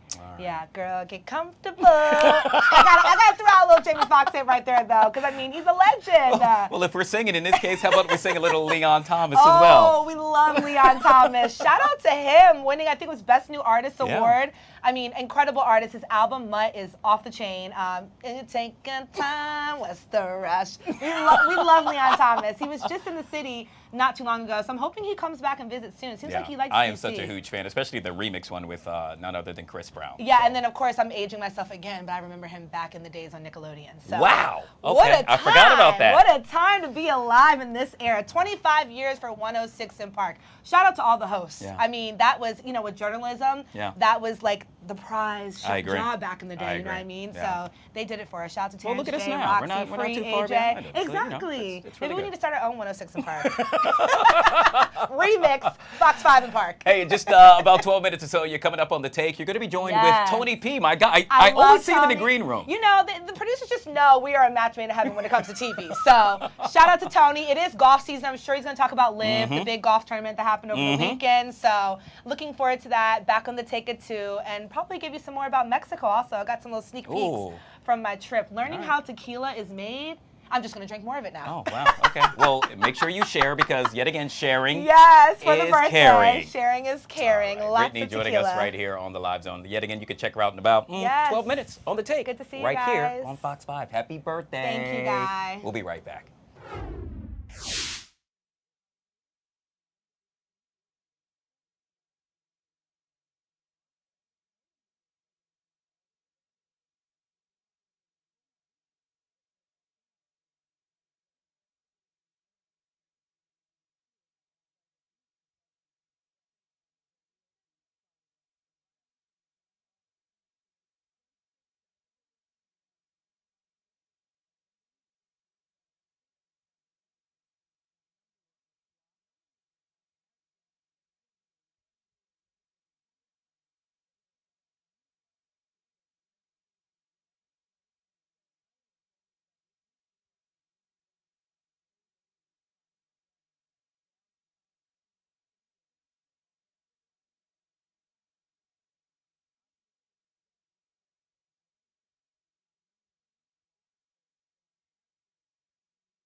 All right, guys, back here on the Fox 5 Live Zone. Hey, my guy is back. Producer Chris joining us with the sizzling topics right here on the LZ. Yeah, we saved the best for last, too, and I apologize in advance because for the first time ever, I'm pretty sure this is the first time I've ever had to do this. I am going to start with a little bit of a not safe for work wordy, maybe kind of a little bit. Listen, we're talking science, we're talking medicine here, and we're talking about Ozempic because it is known for shrinking waistlines. However, it may have another side effect, and it's making something bigger below the waist.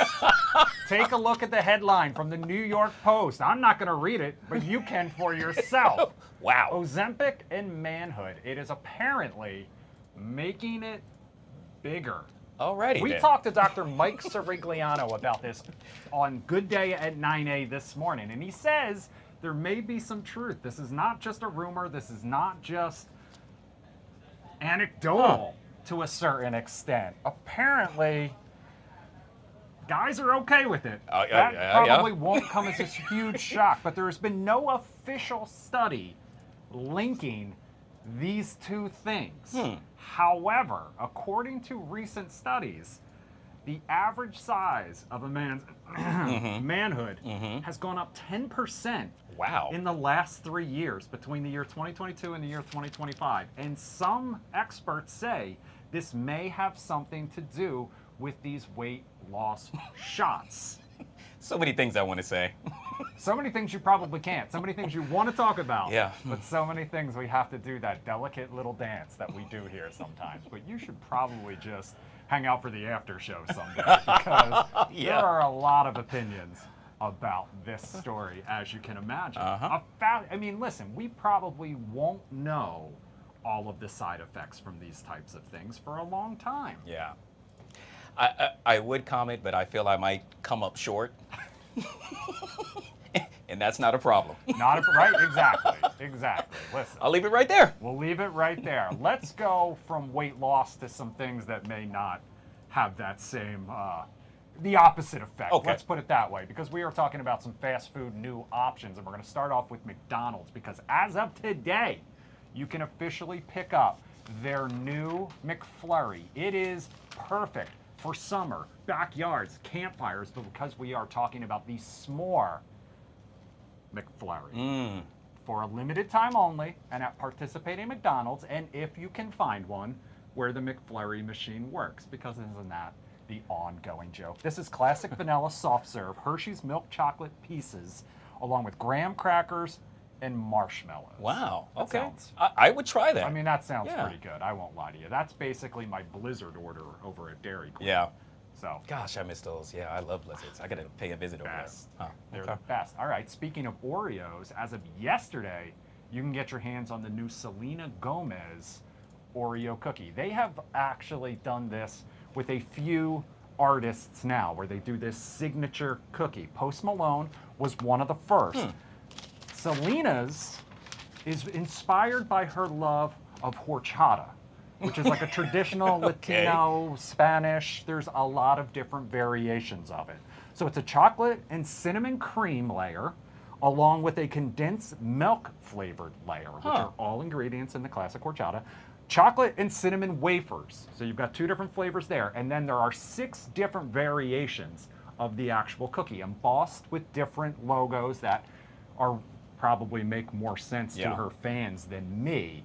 One of them, though, is her signature, only in select packs. You're not going to find it in every single one, but Oreo says this is the first time ever they've included a signature on one of their cookies. Wow. Okay. So That's a there little you bit go. different. And I guess, so you have to search for it. It's on every cookie, or? It's not. So there are 6 different logos on each, so different packs have different combinations of these, but the one with her signature is only in certain ones. Wow. So you won't know until you open it. Talk about an incentive to buy Find it. out for sure. All right, so let's go from Oreos, McDonald's, all the way over to Chipotle. Because as of next Tuesday, next week, 1 week from today, you can get a new dip at Chipotle. This is the adobo ranch dip, and they're really playing into the ranch craze.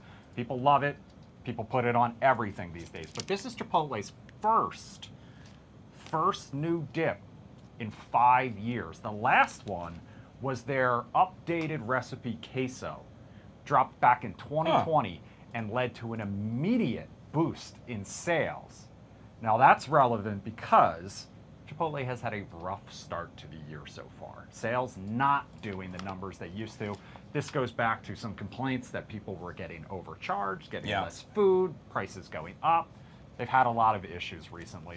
This, they hope, will be what turns things around for them. Adobo ranch, new dip, whether you like it on your burrito bowl, whether you like to dip your chips in it, but you can pick it up starting next week. They're also going to have some giveaways on their apps tied to that.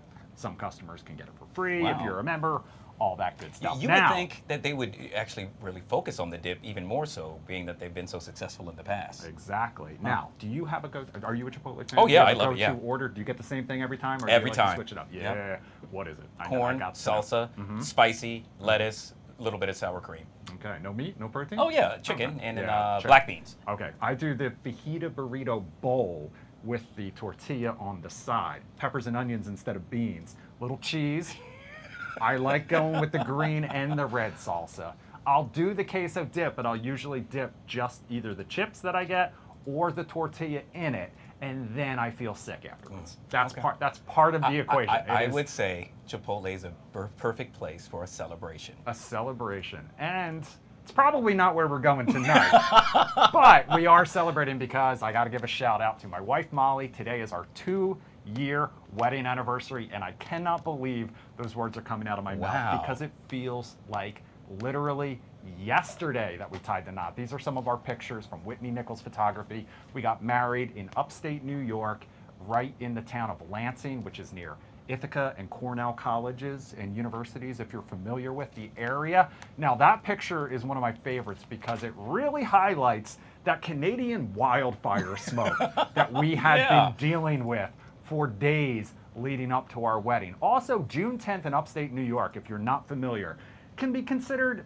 from what I understand, a volatile time of year weather-wise. So we really, really, really lucked out. It was a beautiful day. I could not be happier to now be here celebrating 2 years. I'll tell you one other funny, embarrassing story from that wedding day.